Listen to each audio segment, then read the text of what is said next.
नमस्कार, इन खबर में आपका स्वागत है। अगले साल की शुरुआत में उत्तर प्रदेश में होने वाले विधानसभा चुनाव से पहले जिला पंचायत अध्यक्षों के चुनाव को सेमीफाइनल माना जा रहा है और उसी हिसाब से सत्ता पक्ष यानी बीजेपी और विपक्ष यानी खासतौर से समाजवादी पार्टी इस चुनाव को लड़ रही है।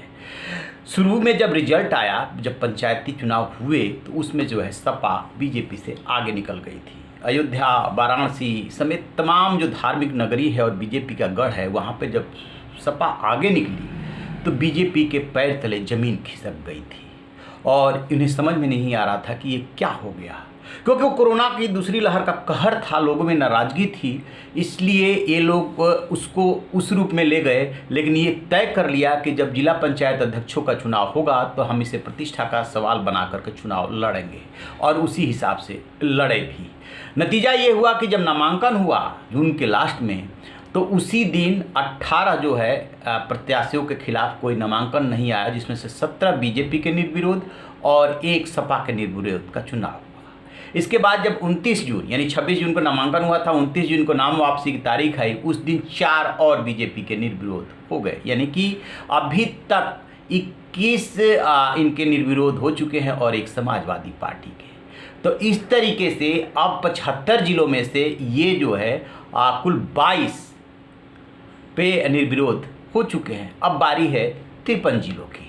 53 जिलों में 3 जुलाई को चुनाव होना है। उसके पहले बाकायदे मंत्रियों और विधायकों को टारगेट दिया गया है बीजेपी की तरफ से कि हर हाल में हमें ये चुनाव जीतना है। अभी जब राष्ट्रपति रामनाथ कोविंद कानपुर से लखनऊ तक के दौरे पे थे तो सारे मंत्री वहाँ पे थे, लेकिन सुरेश खन्ना शाहजहाँपुर में थे, क्योंकि उन्हें हर हाल में वहाँ चुनाव जीतना था। लिहाजा कैंडिडेट जो विपक्षी कैंडिडेट था उसको अपनी पार्टी में शामिल कर लिया, झगड़ा ही खत्म कर दिया और चुनाव निकाल ले गए कि अब तो ये हमारा कैंडिडेट जीत गया।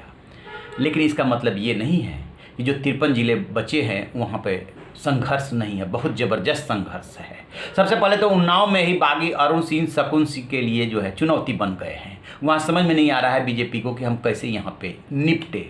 बलिया में 2 मंत्री लगे हुए हैं, उपेंद्र तिवारी और आनंद स्वरूप शुक्ला, कि किसी तरीके से अपना कैंडिडेट जिताओ, नहीं तो खबर ये आ रही है सोर्सेज के हवाले से कि साफ साफ विधायकों और मंत्रियों से कहा गया है कि जिला पंचायत अध्यक्ष के चुनाव में जो हमारा कैंडिडेट नहीं जीत पाया तो समझिए कि आपकी कमजोरी मानी जाएगी और अगले साल विधानसभा का जो चुनाव होना है उसमें टिकट की ये भी एक शर्त रख दी गई है, यानी कि जहां से जिला पंचायत अध्यक्ष चुनाव जीतेंगे उस विधायक और उस मंत्री का नंबर बढ़ गया।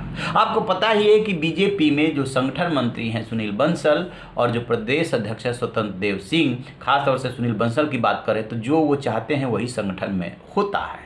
अब इस समय जो आरएसएस और बीजेपी की मैराथन बैठकें लखनऊ से लेकर के दिल्ली तक हुई है और समझौता फार्मूला उसमें निकला है, उसमें जो है फिर इन तीनों को केंद्र में रख करके यानी प्रदेश अध्यक्ष स्वतंत्र देव सिंह, संगठन महामंत्री सुनील बंसल और मुख्यमंत्री योगी आदित्यनाथ, इसके अलावा जो 2 उप मुख्यमंत्री हैं यानी केशव प्रसाद मौर्य और दिनेश शर्मा, तो आप ये 3 और प्लस 2 5 को कह सकते हैं कि इन्हें सब कुछ डिसाइड करना है और उसी के मद्देनज़र पूरी तैयारी चल रही है। अब ये आपने देखा होगा गोरखपुर से वो वीडियो वायरल हुआ था जिसमें कैसे सपा के कैंडिडेट को रोका जा रहा है। जब ये वीडियो वायरल हुआ तो बीजेपी के तरफ से तर्क ये दिया गया कि समाजवादी पार्टी ने भी 2015 में अपने राज्य में ऐसा ही किया था, तब सपा के 36 जो है जिला पंचायत अध्यक्ष बने थे। सबसे बड़ा सवाल, सपा ने यदि किया, मारपीट किया, कैंडिडेट को जो है अंदर नहीं जाने दिया, चुनाव नहीं लड़ने दिया, तो बीजेपी ने भी वही हथकंडा अपनाया और उन्हीं आरोपों का सामना कर रही है बीजेपी। अब सुरेश खन्ना से जब पूछा गया कि जिस तरीके से उन्होंने शाहजहाँपुर में खेल किया, तो उन्होंने कहा कि यदि मोदी और योगी की नीतियों से प्रभावित होकर के कोई पार्टी में शामिल हो रहा है तो इसमें हम क्या कर सकते हैं। बिल्कुल ठीक कह रहे हैं, राजनेताओं और राजनीतिक दलों का यही दस्तूर है, वो ऐसा ही जवाब देते हैं, करेंगे रात को ऑपरेशन और दिन में जवाब देंगे कि ये तो लोकतंत्र है, कहीं पे कोई जा सकता है। दरअसल है क्या कि अब पूरी राजनीति जो है सत्ता की हो गई है। योगी के सामने, पूरे उत्तर प्रदेश बीजेपी और संघ नेतृत्व के सामने और इधर केंद्रीय नेतृत्व के सामने भी सबसे बड़ी चुनौती उत्तर प्रदेश को किसी तरीके से फतह करना है। यदि ये 2022 में नहीं फतह कर पाए तो फिर 2024 का दिल्ली का रास्ता जो है बहुत मुश्किल हो जाएगा।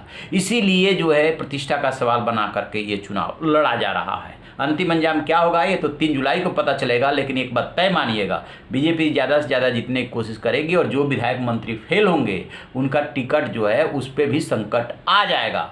क्योंकि एक बात ये भी आ रही है कि जो लोगों में नाराजगी है उस नाराजगी को कम करने के लिए बीजेपी ज़्यादा विधायकों के टिकट भी काट सकती है, मंत्रियों के भी टिकट काट सकती है। और बीजेपी ये दिल्ली नगर निगम के चुनाव से लेकर के गुजरात तक प्रयोग करती रहती है। जहां देखती है कि विधायक के खिलाफ ज़्यादा विरोध हो रहा है, पार्षद के खिलाफ ज़्यादा विरोध हो रहा है, टिकट काट दीजिए, नए कैंडिडेट उतार दीजिए ताकि विरोधी को आरोप लगाने का मौका न मिले।